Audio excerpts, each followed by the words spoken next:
gives the kind of classic definition of what a correct regime is, a good political administration is, and a deficient or deviant regime, one that sort of peels off from what it should be aiming at and lands in somewhere improper. And the distinguishing mark is whether the ruling class pursues the advantages of the community as a whole.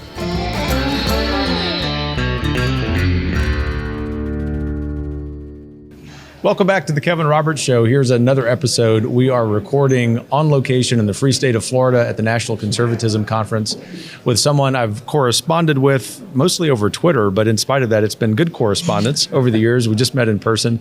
Pavlos Papadopoulos, who's at Wyoming Catholic College, an institution I once served as president. We missed one another there, but kindred spirits in terms of what our interests are and what we're going to talk about today. But Pavlos, most of all, thanks for taking some time to sit with me. Thank you. It's great to meet you and great to be here. Thank you. So tell us, in case someone doesn't know, what your interests are in this conference, but also in America. Sure thing. My interests in this conference and in America are both, I guess, academic and political or citizenly. I study political philosophy, and that's one of the topics that I teach at Wyoming Catholic. My graduate degree was in political philosophy from the University of Dallas. And so I'm interested in thinking about politics kind of in a theoretical level.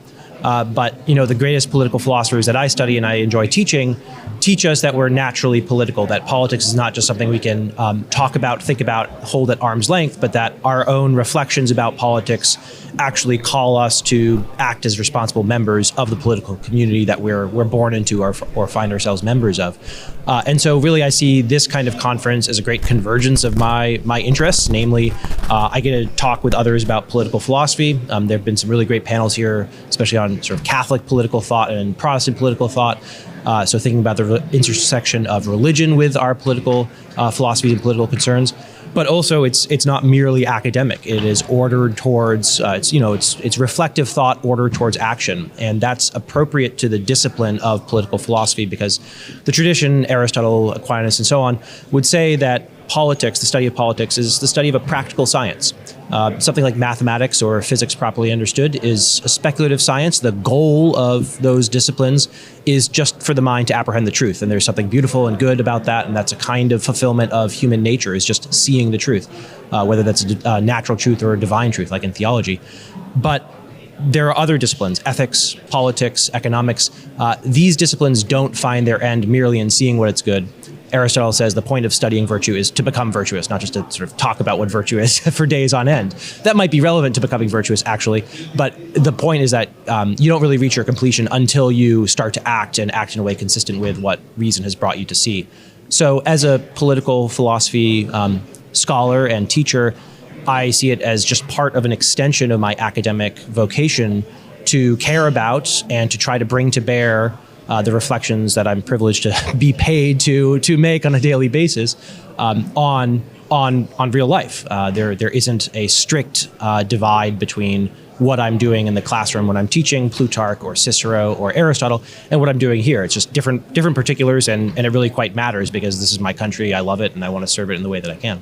There's a timelessness in that understanding, right? And yet there's also a timeliness. By that I mean thinking about what we've been talking about at this conference, leading governor in the United States, leading senators in the United States, obviously a lot of people who are academics like you, but the timeliness is that it seems as if the very idea of America is under assault. And I wonder if you would speak to that, given that wonderful understanding you have of both the academic side as well as the political side, the latter, something that probably a lot of our audience spent some time thinking about.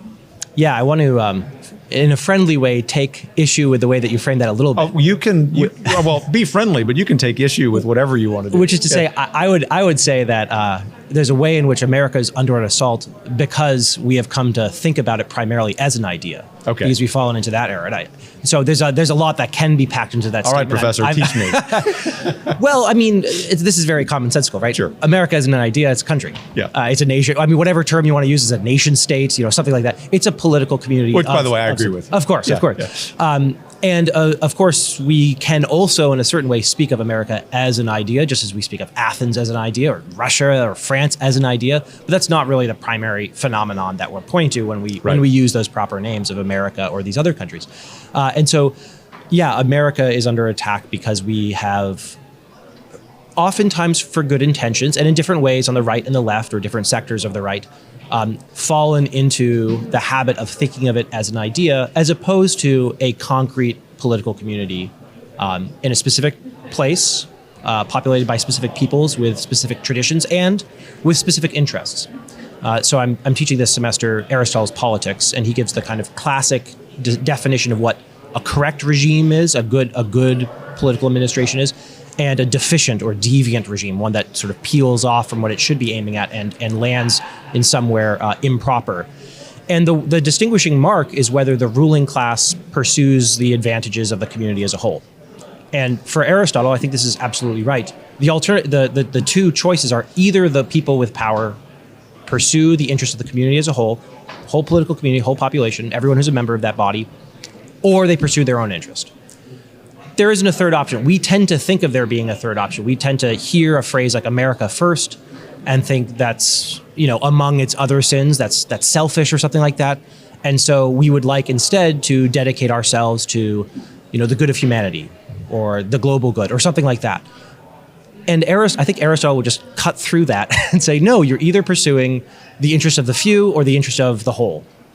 In this case, the few being the ruling class. If you have an oligarchy, if you have a small number of people ruling a country, if they're going to pursue their own class interest, them and themselves, their friends, their family, the people that they favor, that's an oligarchy. That's a deficient regime. If you have a few people, they could also be pursuing the common good, the good of the nation or city or country as a whole.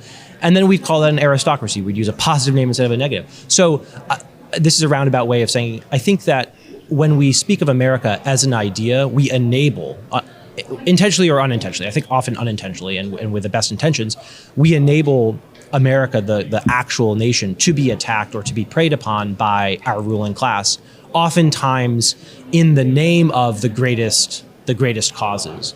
And so I think it's quite important to restore our memory, a sort of common sense understanding that, well, America is first and foremost a country with people to whom their rulers have an obligation, as a shepherd has an obligation to his flock. You're either pursuing the good of your flock, or you're sort of letting the wolves take one sheep or another at a different period of time. So, am I mistaken, or am I overstating it when I say that American education writ large, K-12, higher ed, obviously your wonderful institution, one of the exceptions, is just deficient when it comes to preparing Americans for the understanding you just articulated so well? I think so. So what do we do to change it?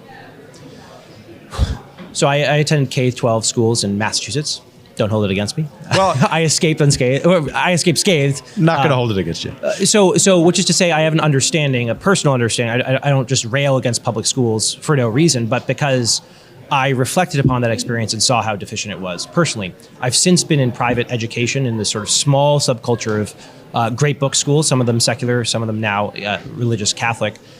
My view is this, and again, going back to the classics like Aristotle, in the best kind of republic, we actually would have a public school system that served the common good, that was ordered to human flourishing in a sort of private sense as well as a public sense. Prepare people, not undercut their faith in God, not undercut their connections to their family, not undercut their connections to these other natural communities like the nation that they belong to. I think in the best, well-ordered republic, we would also have plenty of opportunity to, homeschool, religious school, whatever you want. You wouldn't be forced into public schools, but families should be able to look to the public schools as somewhere they can send their children and expect that they will be well-formed and well-prepared, not only for the economy, but for a happy life, a flourishing life. All of that's to say, I would like to aim eventually at a reform of the public school system, but that's the work of generations.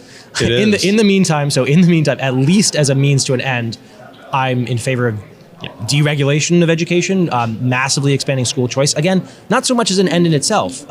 In my ideal republic, we would actually have some school choice, but I don't want to just abolish the public school system or something like that. That said, I'm trying to be as realistic as possible about the steps that need to be taken to the reform of the public school system, which probably means, metaphorically burning down the education school establishment. Metaphorically. And so, interim steps would be states taking it upon themselves to change teacher licensure requirements, right? You need, emphasize you need a BA in a specific discipline, not you need an ed degree. Yeah. I think that would be good. Just weaken the ed school's grip on teachers. Again, you can point to like teachers unions for bad actions in particular cases. I don't think that's the root of the problem. I think the root of the problem is actually the credentialing system and the ed schools and the ideology that comes from the ed schools. It's the graduate programs in education that are the kind of source of the problem. So there's something analogous to be said at the level of higher education. You know, I teach at a private Catholic school. I went to a private Catholic university for my PhD. I went to a private secular school for my BA. But I don't want to just say, you know, the only good schools are private schools. I would like the state universities. We really do need to aspire to that. Sorry for the interjection. No, it's absolutely. really important as Americans. And for it's, us to do you know, that. again, being realistic, it's not 2 years away, it's not 5 years away, it's probably a generation or two away. But look, living in Wyoming and starting to pay attention to local politics, it shocks me. It's amazing how complacent conservatives are about having blue universities in red states. Cynthia Lummis, the senator, one of the senators from Wyoming, gave a commencement address this past spring at University of Wyoming. I mean, Wyoming is like plus 40 for Trump. It's insane. Like Democrats are about to go extinct as a major party because so many of them, you know, enough of them flipped over to try to vote for the crossover vote for Liz Cheney. Didn't help her very much at all. But the Democratic Party is about to be extinguished as a major party, as one of the two major parties, because it just doesn't have enough of a percentage. And yet, University of Wyoming, she mentioned at some point, not in a very confrontational way, but she mentioned that there were two genders. And she got booed at the commencement address at University of Wyoming. I mean, maybe expect that at UMass or something like that, or SUNY something, you know, some state but university. Not in Laramie, Wyoming. Not in Laramie, Wyoming. And yet you look at the election maps and you go to a college town in any state, including red states, and it's a blue dot.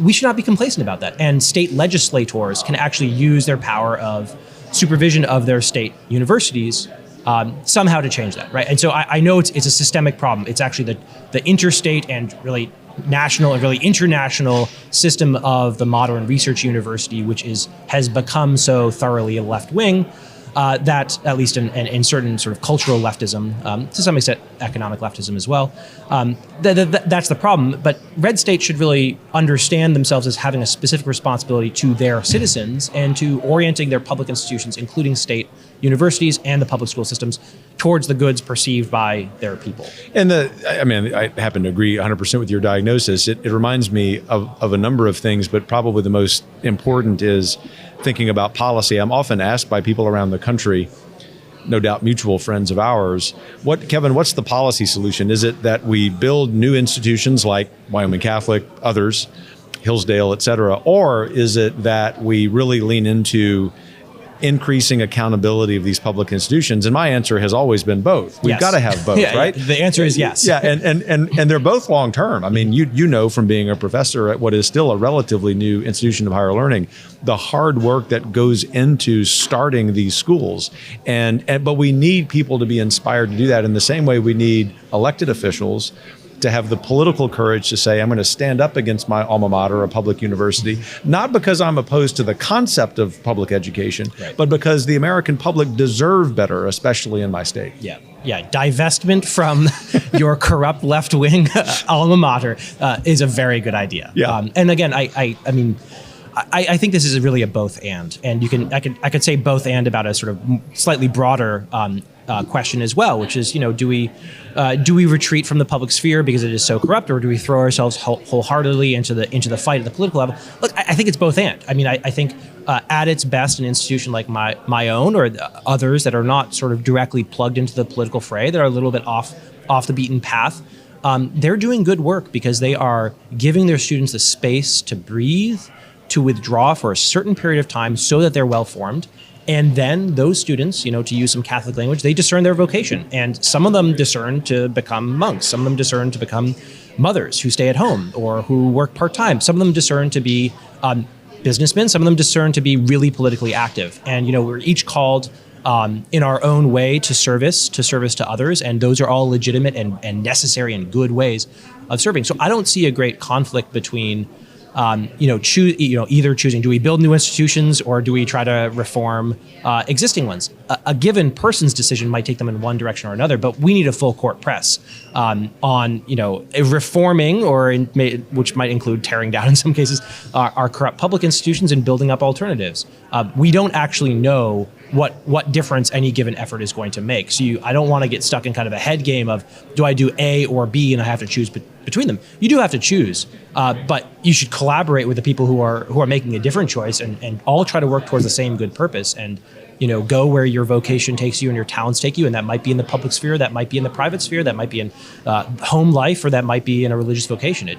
There's a lot of different good ways to serve God and to serve your country and your family and your community. Given how thoughtful you are, and I mean that genuinely, Pavlos, I want to ask you the last couple of questions, sort of next step questions, because I'm sure people watching or listening to this are taken, as I am sitting next to you, by the depth of your thought. And so we do, that's genuine. So congratulations on that. We need more of that in the American public square. But it's actually, the question dovetails with that comment, and it is, we do a lot of worst case scenario thinking as Americans and as conservatives. And while some of that, I'm afraid, actually is an accurate reading of reality, I think people of faith, whatever that faith may be, have a certain orientation toward joy, real joy. Yes. And so what's the best case scenario thinking for America this year, 5 years, 10 years down the road, maybe beyond? Yeah, I'll just pile onto what you said by reminding everyone that despair is a sin, right? So you don't necessarily blame the sinner every time they fall into every sin, right? Yeah, empathize with people who experience despair, but we're called to joy. We're called to sort of affirm the world that God has given us and the time that we're born into, however difficult it is. There are trials in every time. Best case scenario, I don't want to make electoral predictions or something like that. Nor do I. So what do? I mean, we take advantage of the crisis that has become so abundantly clear in different ways in the last 2 years, in the last 20 years, right? Right now, we're experiencing a crisis of legitimacy at so many levels of public life in our country. And I think the best case scenario for that is to do what I've seen a lot of people in my county doing, which is get angry, but then not just post online about it, but throw themselves into public service. There's a woman a few years older than me, in her mid to late 30s in my county, who started a citizen group last fall because she was worried about vaccine mandates coming down and taking away her job. She was a nurse, and she had friends who were teachers, and being forced to choose between getting a vaccine they didn't agree with and losing their job or taking their kids out of school and so on. So whatever your specific views on vaccines, there was a great local opposition to vaccine mandates. And that turned into a political organization, adjacent to the Republican Party, not a member of it, but trying to pressure, like the Tea Party did a few years ago, trying to pressure the Republican Party to actually pursue the interests of the people that it's supposed to serve. She's now running for state legislature, and she got the GOP nomination in a local district. This is a woman who, 2 years ago would never have thought about going into public service. And there's a lot of people like that locally in a very small locality. Throwing yourself into public service and getting involved is an amazing way of responding to that call for some. And so I guess what I'd say is it's been a wake-up call. The last 2 years in terms of public health, the last 6 or 7 years in terms of sort of cultural issues, or 10 years in terms of cultural issues. I think the last 20 years in terms of what the military-industrial complex has done and has become, and how it's metastasized in this really dangerous way into the security state and working together with the Democratic Party. I think we need to take advantage of that crisis and say, hey, we used to have this thing, and to some extent we still do have this thing called Republican self-government. It's in crisis. We need to, if we would like to preserve it where it still exists, or if we'd like to roll back the threat to it in the administrative state, the national security state, and related organizations, the time to act is now. The time to vote correctly is now. The time to pressure our elected officials or get better ones in is now. So I'm optimistic about the obviousness, I suppose, at least apparent to me, the apparent obviousness of the crisis, because it does serve as a wake-up call to so many of my fellow citizens who are interested in throwing themselves into public service. I'm also cheered, let me just switch tacks for a moment, I'm cheered by institutions like my own, Wyoming Catholic, and analogous institutions at the primary and secondary level, the charter school movement. I mean, charter school movement is an amazing example. A friend of mine once observed, the charter school movement is exhibit A of how the American people still have what Tocqueville described as the art of associating. We create our own associations that we make. We just come up with stuff. We don't wait for the central planner to come and fix the problem. We're the get it done, get her done. Cajun Navy is another great local example. It's a wonderful example of that. In a different sphere. But we say, hey, these schools are not working out for us. We want to make our own, and so we build our own. And the charter school movement has become a national movement with some increasing interaction with institutions like Hillsdale, University of Dallas, and others, sort of at the university level. But it's really come as a grassroots upswelling, and that is so crucial. I mean, again, maybe it's just because I'm in education, but educating the next generation for the life well lived, for liberty, for true liberty, the truth that will set you free, and for good citizenship.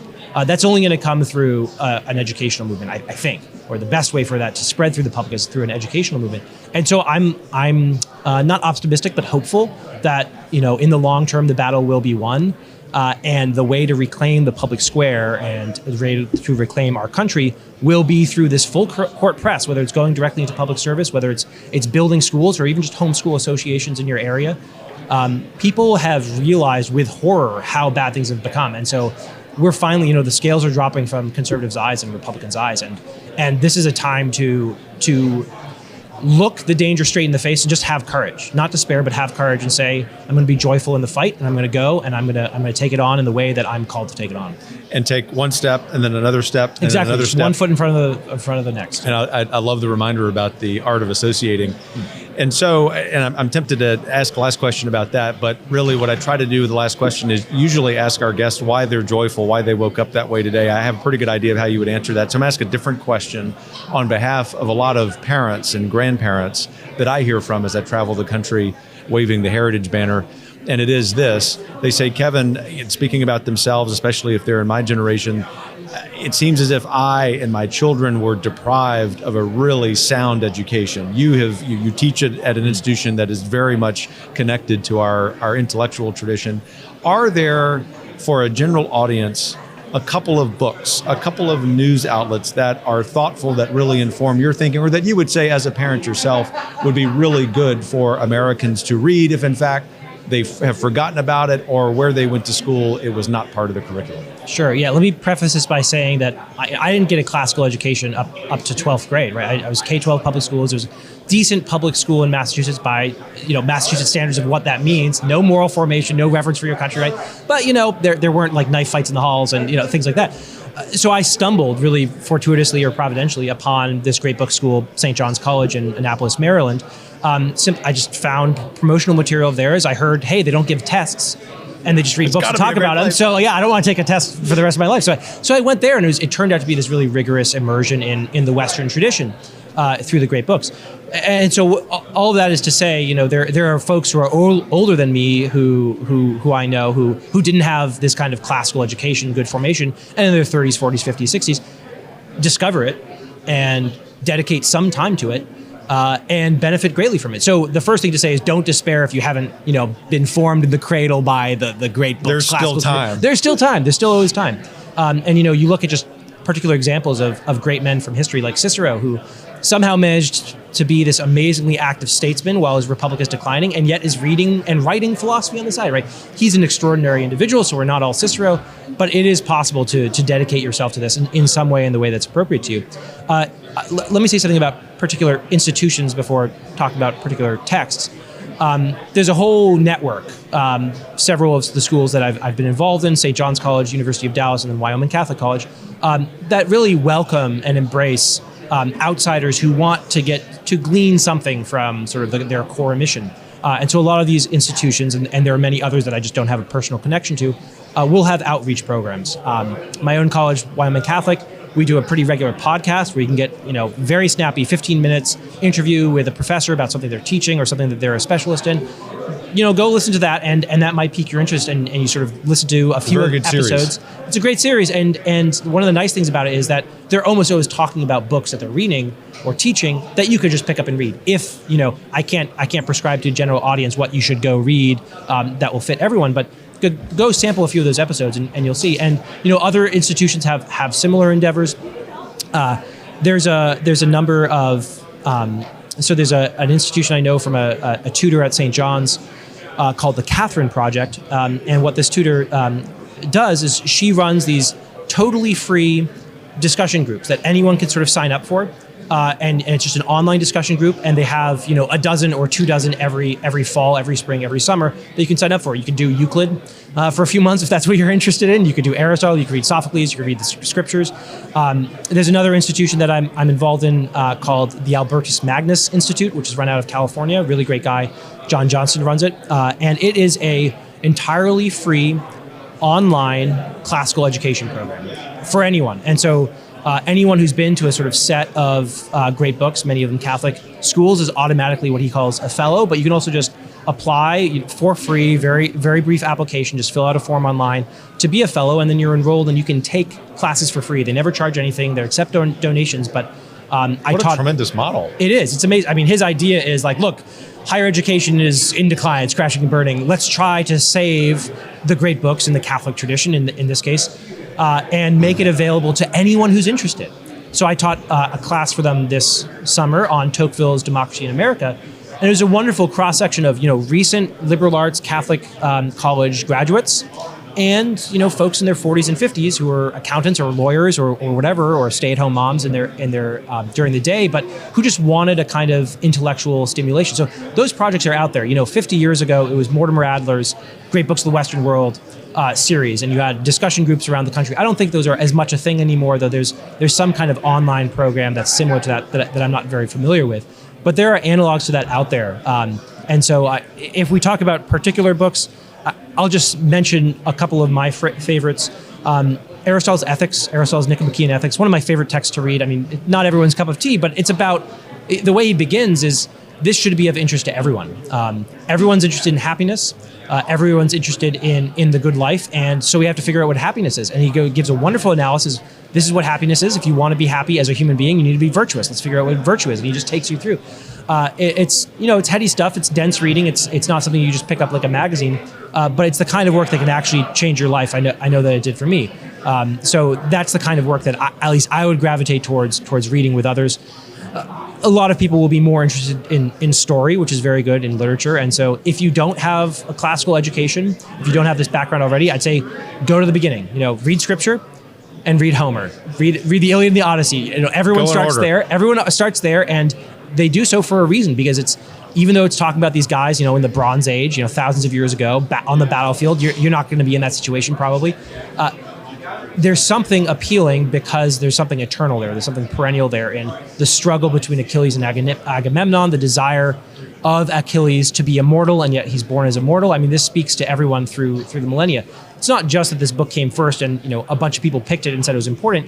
It resonated with every generation that received it, and so it still resonates with people today. I'd say begin at the beginning and then see where that takes you. Thanks for that response. Well, Pavlos, thanks for your time. It's a busy schedule. You're an important part of this conference, and really appreciate sitting down with you. Thank you. Great to talk to you. You bet.